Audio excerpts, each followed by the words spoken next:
Sermon 5. Commentary. Sermon 5 is situated at a critical juncture in Islamic history, the death of the Prophet Muhammad, which precipitated the succession crisis at Saqifa, where Abu Bakr was chosen as the first caliph. The offer of allegiance to Ali by Abbas ibn Abdul Muttalib, the Prophet's uncle, and Abu Sufyan ibn Harb, a prominent Umayyad leader who embraced Islam late, reflects competing visions for leadership. Shia sources, such as Kitab al-Irshad by Sheikh al-Mufid, view this moment as evidence of Ali's rightful claim to the imamate, rooted in the Prophet's designation at Ghadir Qum. Sunni sources, like Ibn Hashim, acknowledge Ali's prominence, but frame his restraint as support for communal unity under Abu Bakr. The sermon's attribution to Ali, compiled by Sharif al-Radhi in Nahj al-Balagha, is widely accepted in Shia tradition, but debated among some Sunni scholars, who question the precise wording due to its later compilation. However, its linguistic style aligns with Imam Ali's documented eloquence, as noted by scholars like Ibn Abi al-Hadid in Sharh Nahj al-Balagha, who praises Ali's rhetorical mastery.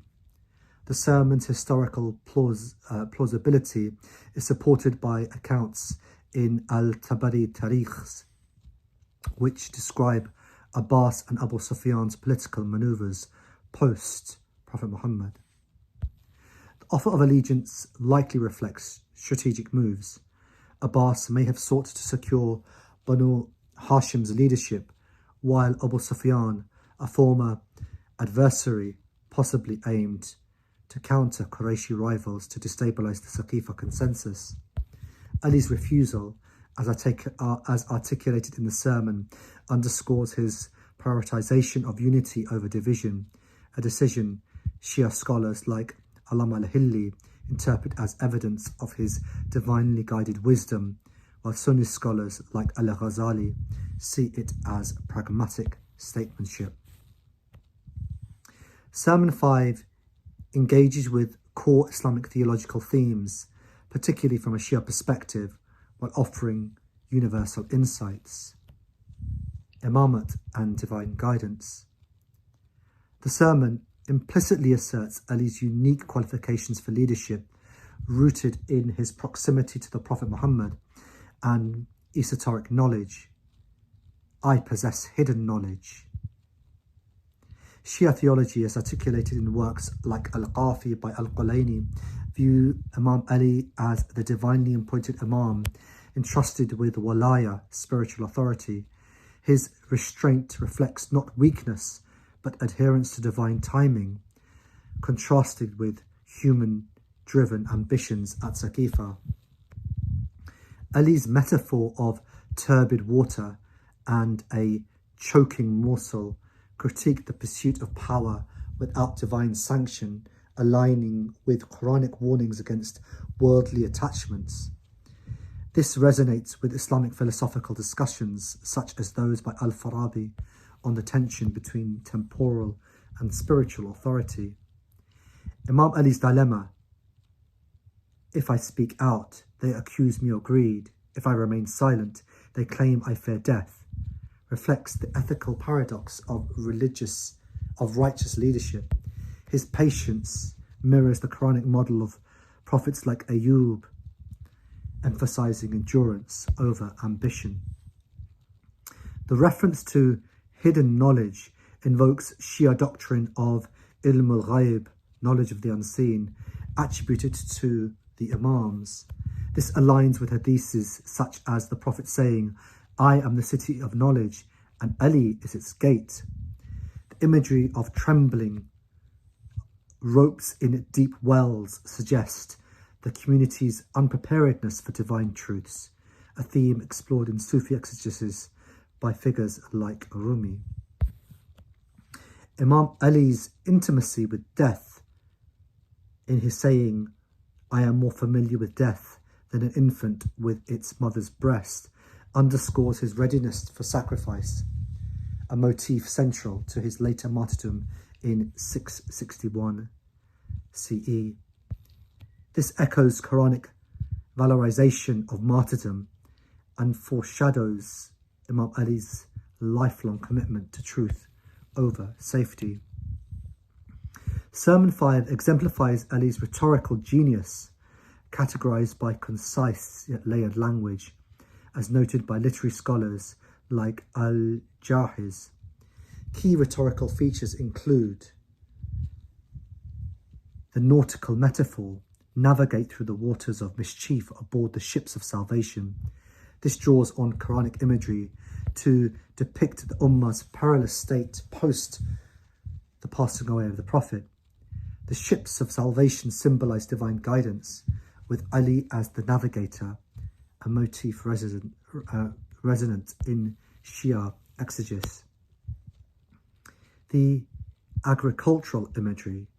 He who plucks fruit before its time is like one who sows in another's field, critiques premature or illegitimate claims to leadership, possibly targeting Saqifa's outcome. This echoes Quranic parables of cultivation, emphasizing rightful stewardship. Visceral metaphors, turbid water and a morsel that chokes, evoke sensory disgust, framing power as both deceptive and dangerous. These align with Imam Ali's broader critique of worldly allure in the Nahj al-Balagha, Sermon 3, Shakshakiyya. Hyperbolic intimacy. The comparison of Imam Ali's familiarity with death to an infant's bond with its mother's breast is a striking hyperbole, emphasizing his spiritual courage. Ibn Abi al-Hadid notes this as a hallmark of Imam Ali's ability to blend emotional and intellectual appeals. Image of trembling ropes in deep wells is both vivid and ambiguous, suggesting instability and fear before divine truths. Scholars like Sayyid Muhammad Hussain Tabatabai interpret it as a metaphor for the soul's disquiet when confronted with esoteric knowledge.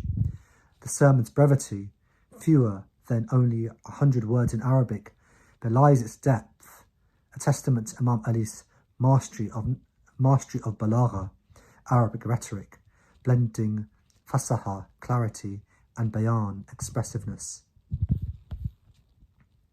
Scholars like Sheikh Mufid and Allama Majlisi view Sermon 5 as evidence of Imam Ali's divinely ordained leadership and his strategic restraint to prevent fitna, civil strife.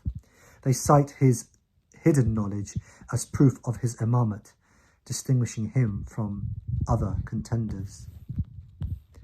Among Sunni commentators such as Ibn Kathir and Al-Sayuti, they acknowledge Imam Ali's wisdom and courage, but interpret his refusal as difference to Abu Bakr's consensus-driven leadership, aligning with the Sunni view of Rashidun Caliph's legitimacy.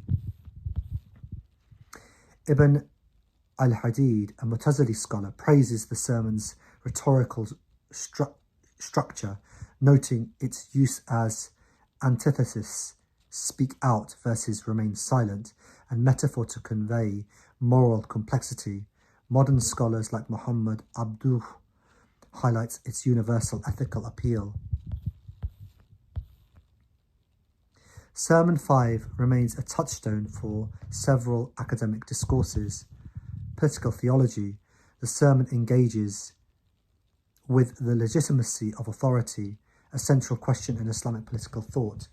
Ali's restraint challenges Machiavellian notions of power as discussed by modern scholars like Hamid Dabashi, who see Ali as embodying ethical governance. Ethics of leadership.